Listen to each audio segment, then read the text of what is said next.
નમસ્કાર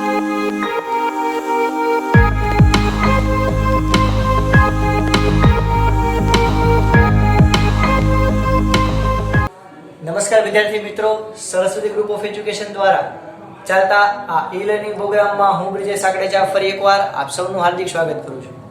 આપણે ધોરણ 12 ની અંદર ફિઝિક્સની અંદર ચેપ્ટર નંબર 14 સેમિકન્ડક્ટર્સનો અભ્યાસ કરતા હતા કે જેમાં આપણે લાસ્ટ લેક્ચરમાં પીએન જંકશન, એનું ડેપ્લેશન લેયર, એની ઊંચાઈ, એના વોલ્ટેજ, એને બાહ્ય બેટરી સાથે જોડો તો ફોરવર્ડ બાયસમાં કેવી રીતે જોડાય, તેમાં શું થાય અને રિવર્સ બાયસમાં કઈ રીતે થાય અને શું થાય એ આપણે એના વિશે આપણે ડિટેલમાં માહિતી મેળવી. ફોરવર્ડ બાયસમાં મિલી એમ્પિયરના ક્રમનો પ્રવાહ મળે અને રિવર્સ બાયસમાં માઇક્રો એમ્પિયરના ક્રમનો પ્રવાહ મળશે.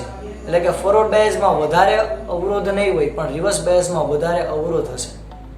તો આ બધી લાક્ષણિકતા જોઈ. હવે ટાઈમ છે આનો આપણે ઉપયોગ કરવાનો, તો એ જ આપણે ધ્યાનમાં લઈ અને આપણો ત્યાર પછીનો ટોપિક રંગારંગ ટોપિક જે તમે વારંવાર રોજ બરોજ ઉપયોગ કરો છો. ઓકે, અને અત્યારના ઓનલાઈન શિક્ષણમાં તો આના વગર શક્ય જ નથી એવું આપણે ટોપિક લઈને આવીએ છીએ કે જેનું નામ છે પીએન જંકશન ડાયોડનો રેક્ટિફાયર તરીકે ઉપયોગ. તો પહેલા તો રેક્ટિફાયર એટલે શું થાય સમજીએ. તો કે ભાઈ એસી સિગ્નલનું આપણે જે અત્યારના આપણા ઘરની અંદર જે પ્રવાહ આવે છે એ પ્રવાહ કયો છે વિદ્યાર્થી મિત્રો? તો કે ભાઈ એસી પ્રવાહ છે, અલ્ટરનેટિંગ કરંટ. ઓકે, એસી પ્રવાહ છે. તો આ એસી પ્રવાહનું ડીસી સિગ્નલમાં જે રૂપાંતર કરવાનું જે પ્રક્રિયા છે એને રેક્ટિફિકેશન કહેવાય. શું કહેવાય? રેક્ટિફિકેશન. આ એસી વોલ્ટેજ આવતો હોય, એસી ને તમે ડીસી માં કન્વર્ટ કરો તો એ પ્રક્રિયાને શું કહેવાય? એ પ્રક્રિયાને કહેવાય રેક્ટિફિકેશન. ઓકે, અને આ રેક્ટિફિકેશન કરતા સાધનને શું કહેવાય? રેક્ટિફાયર. તો રેક્ટિફાયર અલ્ટિમેટલી શું છે?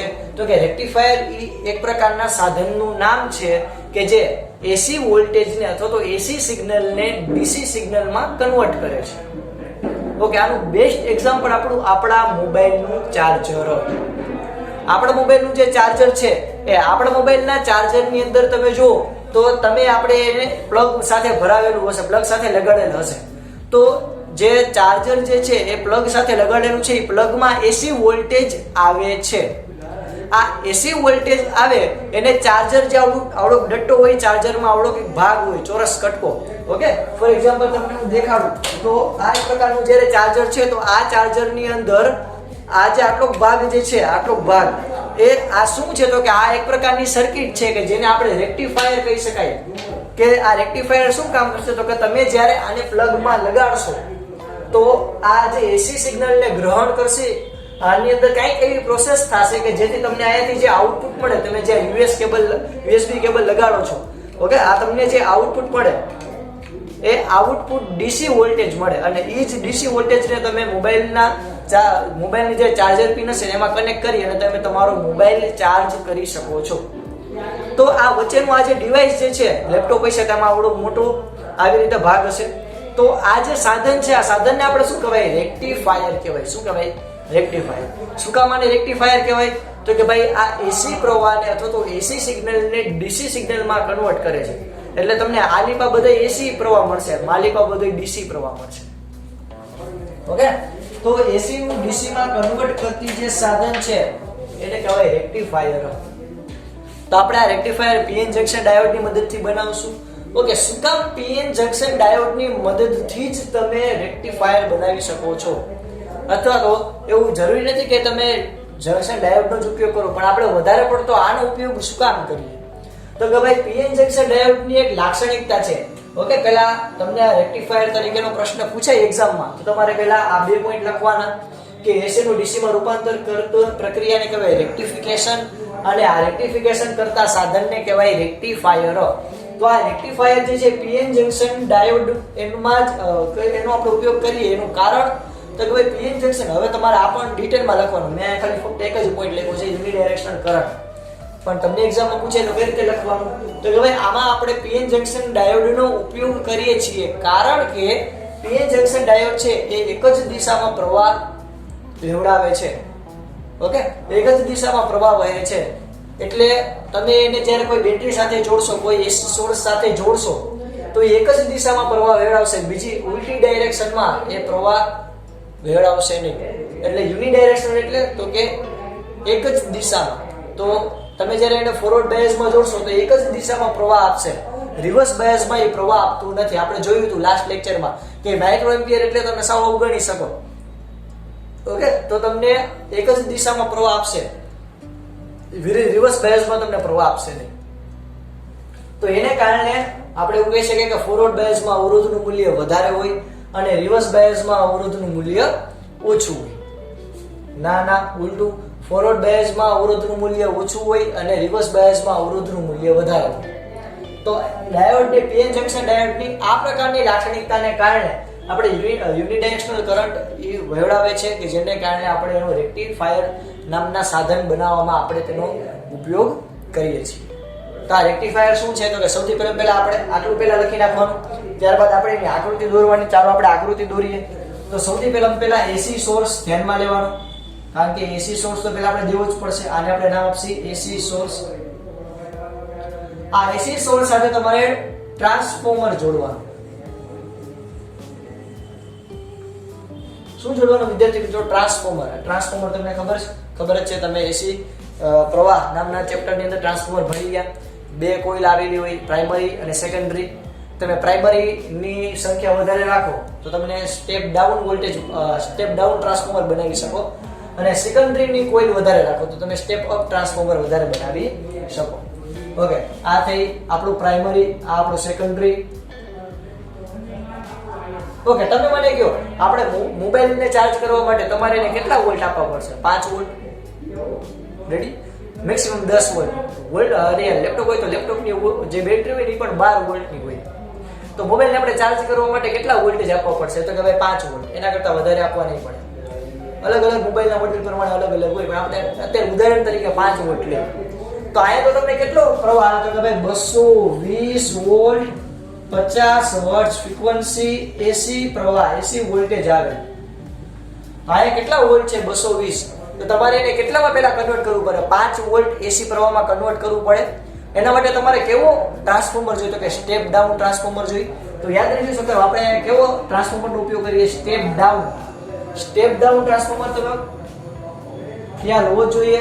ન હોય તો આપણે ફટાફટ રિવિઝન કરી લઈએ. સ્ટેપ ડાઉન ટ્રાન્સફોર્મર હોય તેમાં પ્રાઇમરી કોઇલ હોય,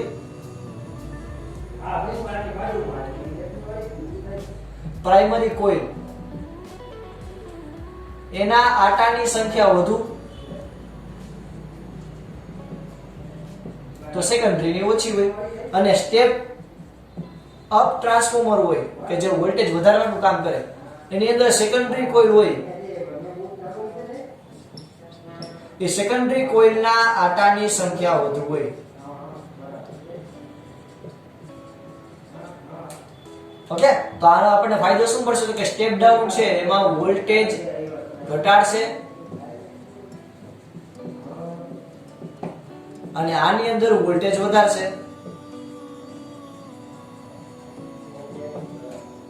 ઓકે, તો આપણે અહીંયા વોલ્ટેજ ઘટાડવા છે એટલે આપણે સ્ટેપ ડાઉન ટ્રાન્સફોર્મરનો ઉપયોગ કરીશું. અહીંયા આપણે સેકન્ડરી કોઇલ દોરી લીધી છે. હવે સેકન્ડરી કોઇલ સાથે આપણે જોડશું ડાયોડ. તો સેકન્ડરી કોઇલ સાથે આપણે જોડ્યો એક મસ્ત મજાનો આપણો રૂડો રણિયામણો ડાયોડ. ઓકે, આ ડાયોડ જે છે એની સાથે આપણે એક અવરોધ જોડશું. ડાયોડને નામ આપી દઉં D, આ અવરોધને નામ આપી દઉં RL.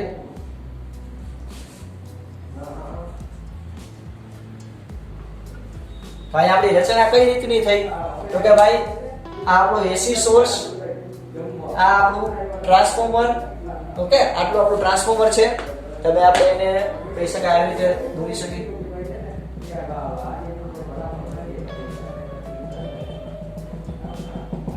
શું લખી શકો? તો કે ભાઈ સ્ટેપ ડાઉન ટ્રાન્સફોર્મર.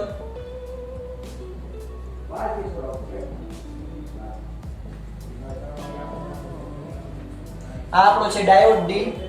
ઓકે, આ બાજુ P અને આ બાજુ N, અને આ બાજુ છે આપણો અવરોધ, લોડ અવરોધ. એટલે કે અહીંયા આપણે ઇનપુટ આઉટપુટ લેશી. અહીંયા આપણે બે છેડા આપણે રાખશું.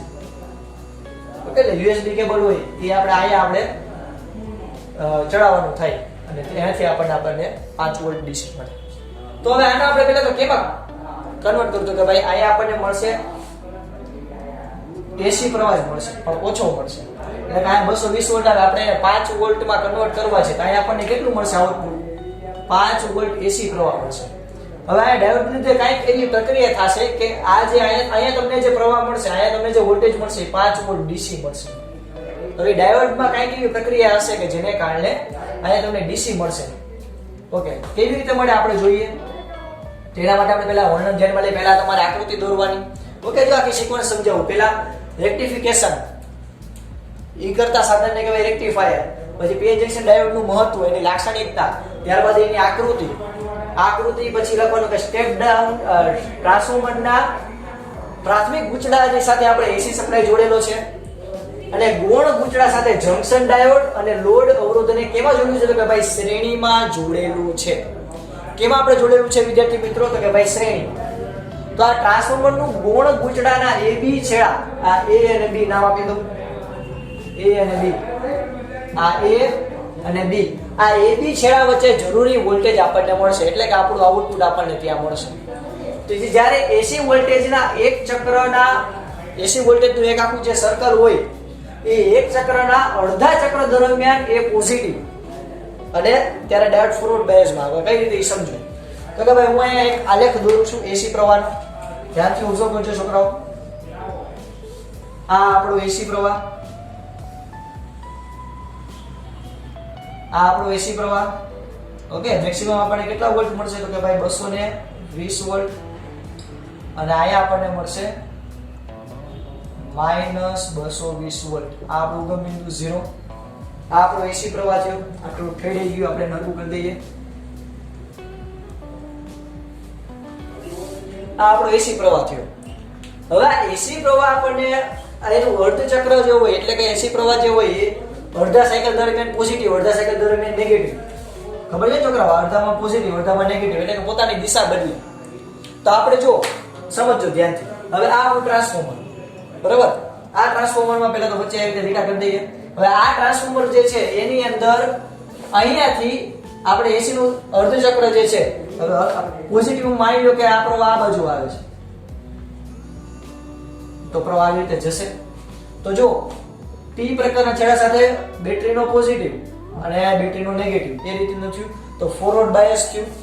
તો જ્યારે એક ચક્ર જે છે, એક ચક્રનું આ અડધું ચક્ર, આ એક ચક્રનું પણ આ અડધું ચક્ર, એ અડધા ચક્ર દરમિયાન એ પોઝિટિવ થાય, એટલે કે આ એ છેડો છે એ પોઝિટિવ થાય, અને ત્યારે પ્રવાહ કઈ દિશામાં વહેશે? તો કે આપણે નામ આપ્યા છે આને x અને y, અને આને આપણે નામ આપી દઈએ a અને b. સોરી, b આપણે અહીંયા નહીં, નીચે લઈ લઈએ.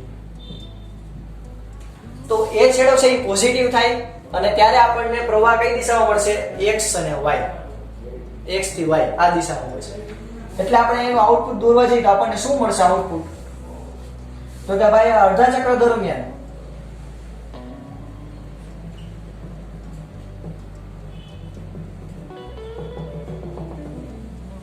આ અડધા ચક્ર દરમિયાન તમને પ્રવાહ મળે છે. ઓકે, આ બીજો જ આલેખ છે.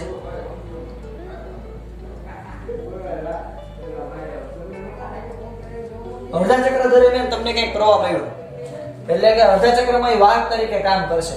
હવે તો કે જેવી એસી ની આ બીજી સાયકલ ચાલુ થશે, એટલે કે અહીંયા એસી પ્રવાહ આવ્યો, હવે અહીંયાથી જો એના છેડા ઉલટાઈ ગયા, એટલે આ નેગેટિવ થઈ ગયું, આ પોઝિટિવ થઈ ગયું. તો ત્યારે અહીંયા પણ દિશા ઉલટાઈ જાય. કરંટની દિશા કઈ રીતના આવશે? આ રીતના આવશે. તો ત્યારે બીજા અર્ધ ચક્રમાં ડાયોડનો એ છેડો છે એ નેગેટિવ તરીકે કામ કરશે, અને આ પોઝિટિવ તરીકે કામ કરશે. તો અહીંયાથી પ્રવાહ આવશે, તો આ n છેડો છે અને આ p છેડો છે ડાયોડનો.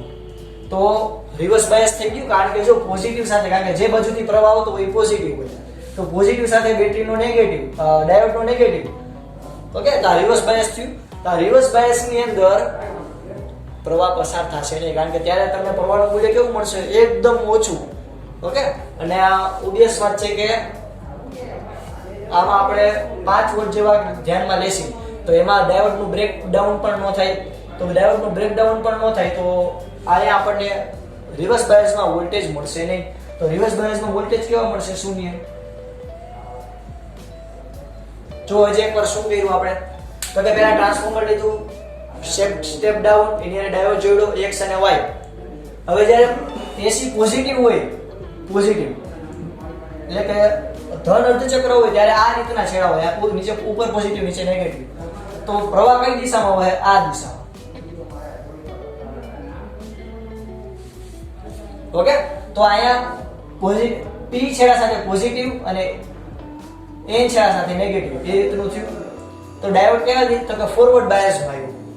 તો એ પોઝિટિવ હોય ને ત્યારે ડાયોડ ફોરવર્ડ બાયસમાં આવે, ત્યારે પ્રવાહ વહેશે x અને y દિશામાં, એટલે આવી રીતે પ્રવાહ વહેશે. ઓકે, તો તમને આ બે છેડા વચ્ચે આઉટપુટ મળશે. જ્યારે આપણે જ્યારે અડધા ચક્ર દરમિયાન, એટલે કે જેવું અહીંયા પહોંચે પછી જો નેગેટિવ અર્ધચક્ર આવશે, એટલે કે અહીંયા નેગેટિવ અહીંયા positive.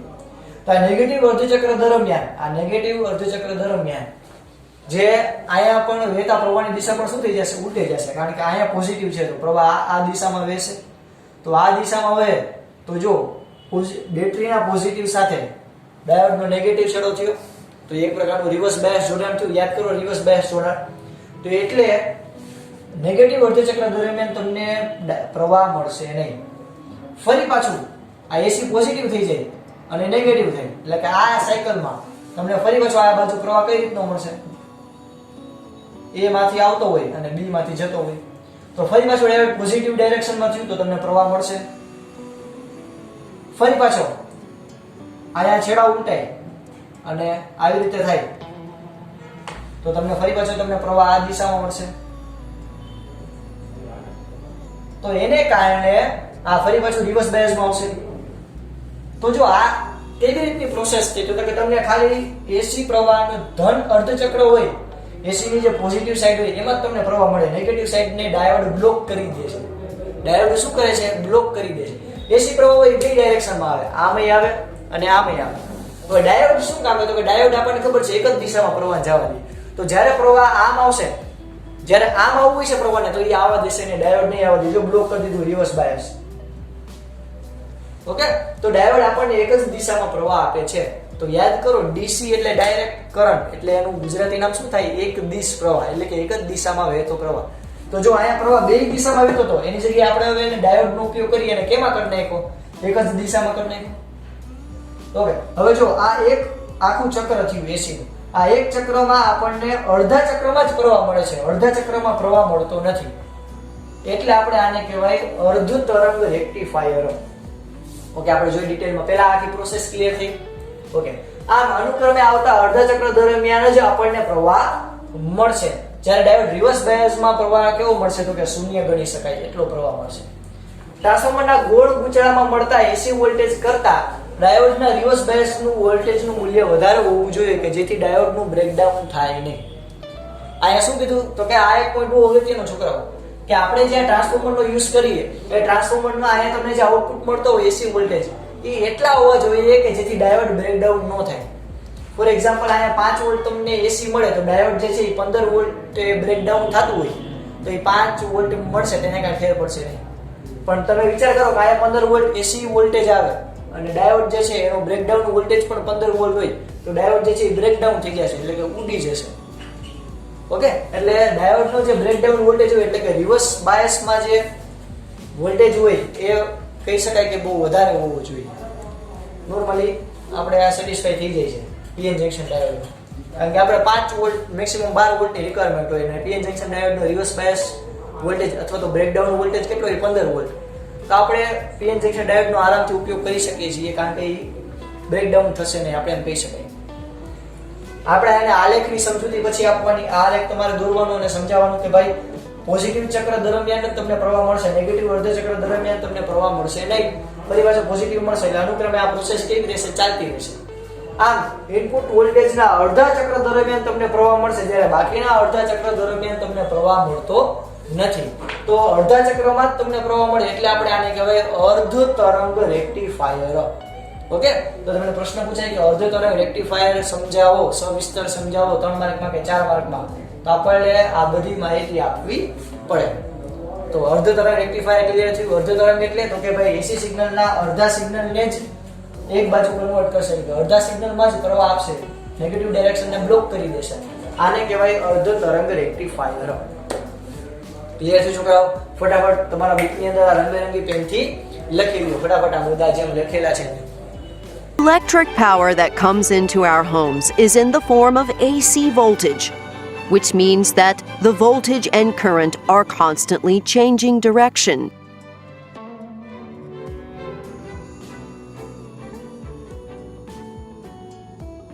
Most of our electronics, however, require DC voltage to operate, meaning that the device requires a voltage and current that are always only in one direction.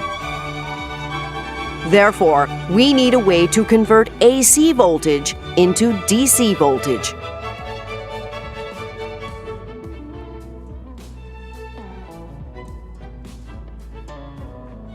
We can do this by using a device called a diode.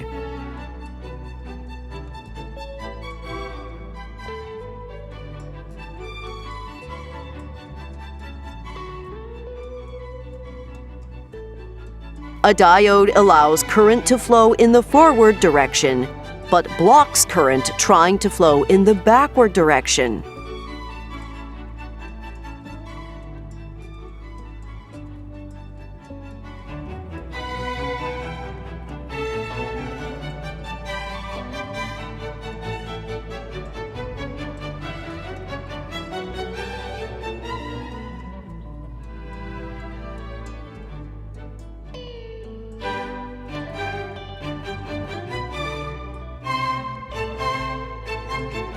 When current flows in the forward direction, both sides of the diode are at about the same voltage.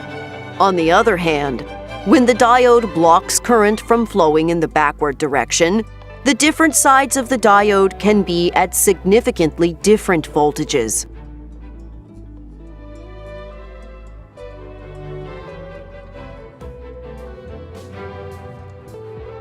Therefore, by adding just a single diode to the circuit, we have now ensured that the voltage and current across our device will always be only in one direction.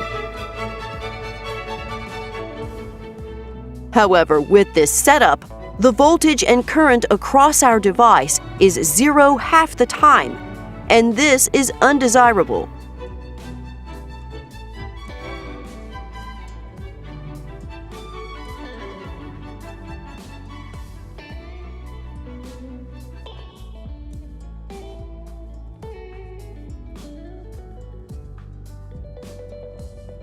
ચાલો હવે આપણે જોઈએ PN junction ડાયોડના rectifier તરીકેના ઉપયોગમાં બીજું rectifier કે જેનું નામ છે પૂર્ણ તરંગ રેક્ટિફાયર. ઓકે, પૂર્ણ તરંગ આપણે આ પહેલા જોયું અર્ધ તરંગ રેક્ટિફાયર એટલે કે આપણને એસી ચક્ર હોય એના અડધા ચક્ર દરમિયાન જ તમને પ્રવાહ મળતો હોય. હવે આપણે પૂર્ણ તરંગ રેક્ટિફાયર તરફ આગળ વધીએ તો એના માટે તમને જ્યારે પ્રશ્ન પૂછે તેમાં પણ તમારે આ બેઝિક માહિતી આપવી પડે. ત્યારબાદ આપણે એની આકૃતિ દોરીએ તો આકૃતિમાં આપણે પહેલા હતું એ જ રીતે પણ થોડોક ફેરફાર આવશે. આપણું ટ્રાન્સફોર્મર છે અને એની સાથે એસી વોલ્ટેજ રાખેલો છે. ઓકે, એસી વોલ્ટેજ, એસી સોર્સ કહી શકો, SOURC, એસી સોર્સ. ઓકે, આ ટ્રાન્સફોર્મર છે એની ખાસિયત શું તો કે આપણે આમાં સ્ટેપ ડાઉન ટ્રાન્સફોર્મરનો ઉપયોગ નથી કરવાનો. આપણે અર્ધ તરંગ રેક્ટિફાયરમાં સ્ટેપ ડાઉન ટ્રાન્સફોર્મરનો ઉપયોગ કરેલો હતો. અહીંયા આપણે સેન્ટર ટેપ ટ્રાન્સફોર્મરનો ઉપયોગ કરશું.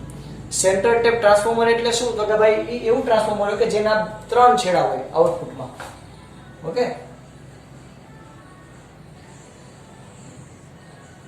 તમે ખબર છે કે આ રીતે ટ્રાન્સફોર્મરનું જે સેકન્ડરી કોઇલ હોય એના કહી શકાય ઊંચા ઓછા રાખો તેને સ્ટેપ ડાઉન કરે. પણ સેન્ટર ટેપમાં શું ફેર તો કે અહીંયા જે છે ને તમે જો આપણે નોર્મલ ટાઈપનું ટ્રાન્સફોર્મર હોય તેમાં શું મળશે તો કે આ બાજુ તમને પ્રવાહ મળશે અને અહીંયાથી પ્રવાહ પાછળ જતો રહેશે. હવે એટલે કે આ નેગેટિવ તરીકે ના પોઝિટિવ તરીકે કામ કરશે કોઈ એક સાયકલ દરમિયાન. હવે સેન્ટર ટેપ ટ્રાન્સફોર્મરમાં શું હોય તો કે એમાં 3 છેડા આપેલા. કેટલા છેડા છોકરાઓ? 3 છેડા આપેલા હશે.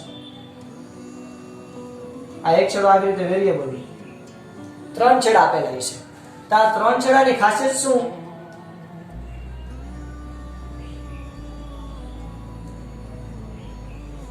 તો કે ભાઈ 3 છેડાની ખાસિયત શું તો કે ભાઈ આ નેગેટિવ તરીકે કામ કરે અહીંયાથી માની લો કે એસી પ્રવાહ આવતો હોય તો અહીં એક બાજુ હંમેશા આવી રીતે રહી અને બીજી બાજુ આના કરતા વિરુદ્ધ દિશામાં સાયકલ થાય.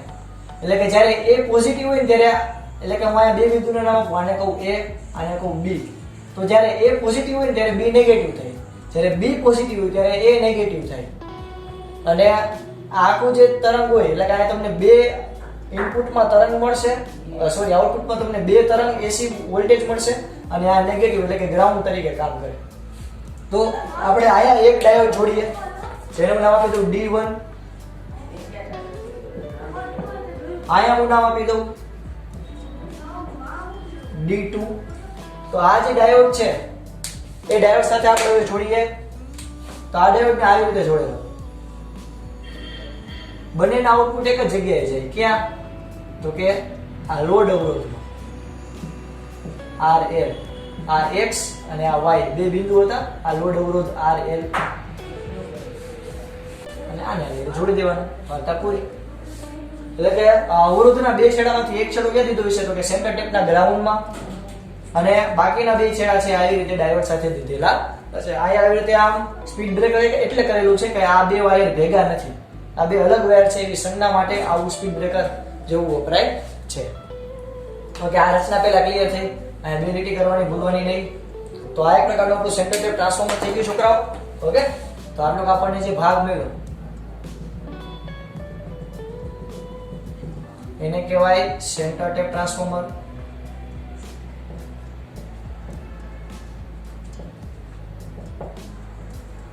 તો આ સેન્ટર ટેપ ટ્રાન્સફોર્મર છે એ સેન્ટર ટેપ ટ્રાન્સફોર્મર માં ત્રણ છેડાઓ આવેલા છે.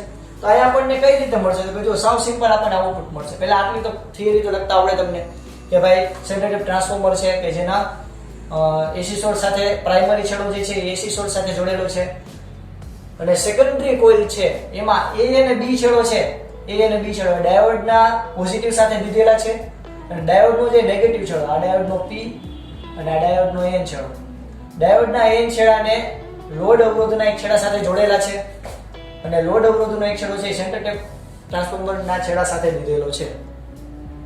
ઓકે, હવે થાશે શું તો કે જો અહીંયા આપણને બે તરંગ મળશે. જ્યારે અહીંથી એસી પ્રવાહ આવતો હોય તો અહીંયા તમને ઇનપુટમાં આવી રીતે પ્રવાહ મળશે. આ A પરનું આઉટપુટ થયું. ઓકે, આ A નું આઉટપુટ થયું, આ A નું આઉટપુટ થયું આવડવા.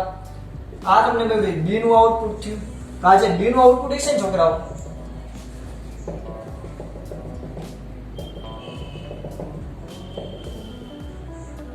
તમને આ જે B નું આઉટપુટ મળશે ને આના કરતા વિરુદ્ધ હશે.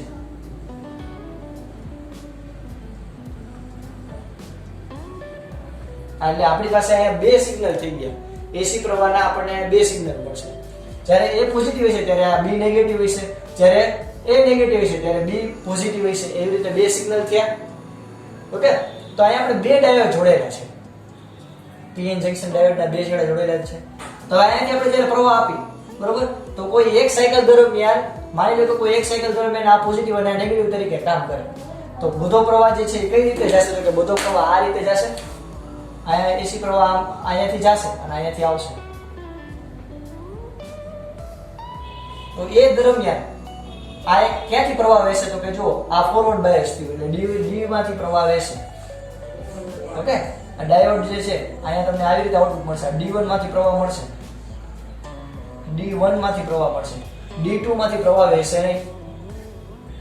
ઓકે, હવે તો કે ફરી પાછું આ સાયકલ ઉલટાણે અડધા ચક્ર દરમિયાન એસી ના અડધા ચક્ર દરમિયાન આ નેગેટિવ અને આ પોઝિટિવ થયું તો ત્યારે આ A જે છે એ નેગેટિવ થયો અને B છે એ પોઝિટિવ થયો એટલે અહીંયાથી આમ પ્રવાહ જશે અને આ નેગેટિવ તરીકે કામ કરશે.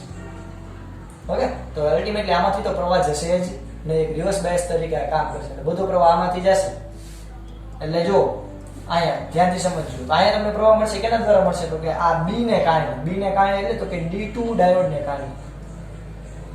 ઓકે, ફરી પાછું આપણે નિશાની ઉલટાણી, અહીંયા પોઝિટિવ થયું ને અહીંયા નેગેટિવ થયું તો ફરી પાછું અહીંયા તમને આ ફોરવર્ડ બાયસમાં જો જે ધન ચક્ર છે ને જે પોઝિટિવ અર્ધ ચક્ર છે એના દ્વારા તમને પ્રવાહ મળશે.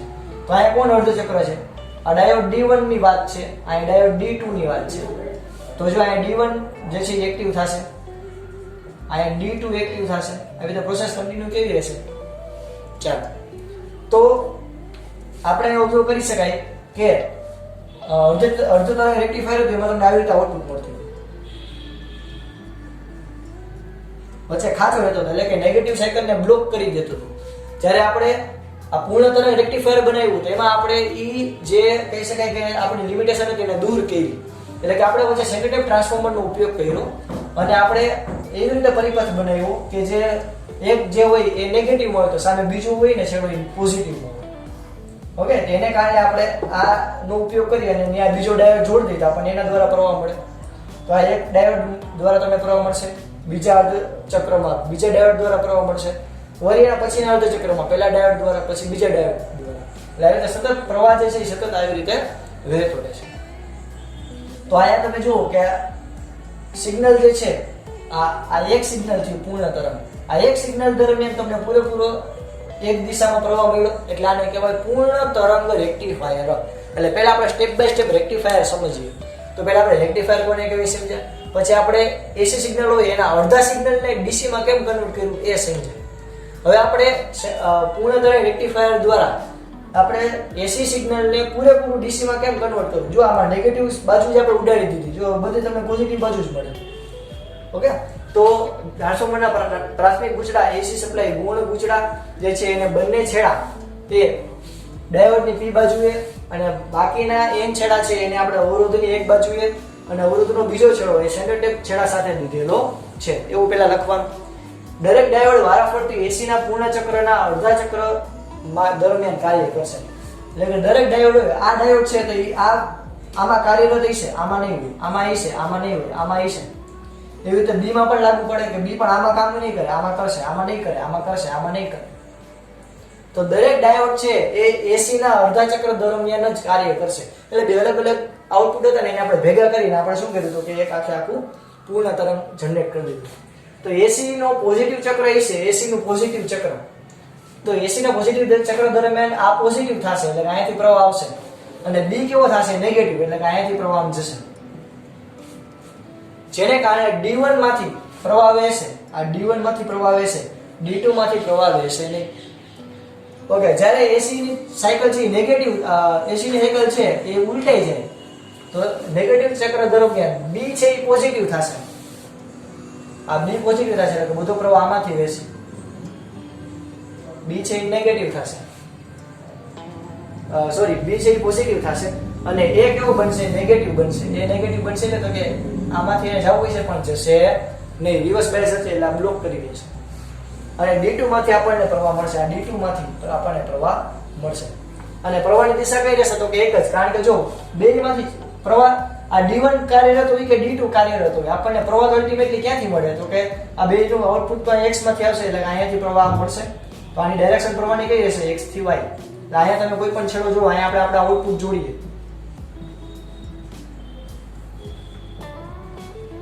ઓકે, અહીંયા આપણે આપણો આઉટપુટ જોડીએ તો આપણને હંમેશા પ્રવાહ કઈ દિશામાં મળે x થી y દિશા. આમ એસી વોલ્ટેજના બંને અર્ધચક્ર દરમિયાન વારાફરતી બંને ડાયોડમાંથી પ્રવાહ વહે છે. લોડ અવરોધમાંથી એક જ દિશામાં પ્રવાહ વહે એટલે આપણે એને કેવું કહેવાય એક દિશ પ્રવાહ છે તો ડીસી પ્રવાહ કહી શકાય. પૂર્ણ તરંગ રેક્ટિફાયરની કાર્યક્ષમતા અર્ધ તરંગ રેક્ટિફાયરની કાર્યક્ષમતા કરતા વધારે હોય. ઓબ્વિયસ વાત છે કારણ કે પૂર્ણ તરંગ હોય અર્ધ તરંગ હોય તેમાં આપણને આવી રીતે આઉટપુટ મળતું હતું અને પૂર્ણ તરંગ હોય તેમાં આપણને આવી રીતે આઉટપુટ મળે. તો તમે જ કહો કે કોણ વધારે કાર્ય કરતું હોય તો કે ભાઈ પૂર્ણ તરંગ. એટલે પૂર્ણ તરંગ રેક્ટિફાયરની કાર્યક્ષમતા કેવી હોય છોકરાઓ? વધારે. આના વિશે આપણે ડિટેલમાં અભ્યાસ નેક્સ્ટ લેક્ચરની અંદર આપણે હજી આના વિશે અમુક બહુ મસ્ત મજાની રસપ્રદ બાબતો વિશે અભ્યાસ કરીશું. કારણ કે તમને હજી જો જે પ્રવાહ મળ્યો એ હજી પ્યોર ડીસી નથી મળ્યો. પ્યોર ડીસી તમે કેને કહો તો કે જે આ સિગ્નલ છે આ સિગ્નલ જ્યારે આવી રીતે કન્વર્ટ થાય આમ સીધું આવી રીતે આમ કન્વર્ટ થાય તો આને આપણે ડીસી પ્રવાહ કહેવાય. કે આ આપણો પ્રવાહ અને આપણો વોલ્ટેજ હોય તો જો સોરી આ આપણો વોલ્ટેજ હોય એક જ દિશામાં એક સરખી રીતે આગળ વધતો હોય તો આને આપણે ડીસી વોલ્ટેજ કહેવાય. આપણને આવી રીતે જો ઉબડ ખાબડ મળે છે સ્પીડ બ્રેકર છે તો આપણે હજી આને કંઈક એવું કરવું પડે જેથી આ જે છે એ રીતે આમ સીધો થાય. એના માટે આપણે શું કરશું આપણે નેક્સ્ટ લેક્ચરમાં અભ્યાસ કરીશું. ઓકે છોકરાઓ, તો આજે આપણે રેક્ટિફાયર વિશે ડિટેલમાં અભ્યાસ કર્યો. પૂર્ણ તરંગ અને અર્ધ તરંગ અને પૂર્ણ તરંગ રેક્ટિફાયર વિશે ભણી ગયા. આ સુધી રાખીએ. જય ભારત, જય હિન્દ. બધા પોતપોતાની બુકની અંદર આ મસ્ત મજાનું રંગબેરંગી લખી લેજો.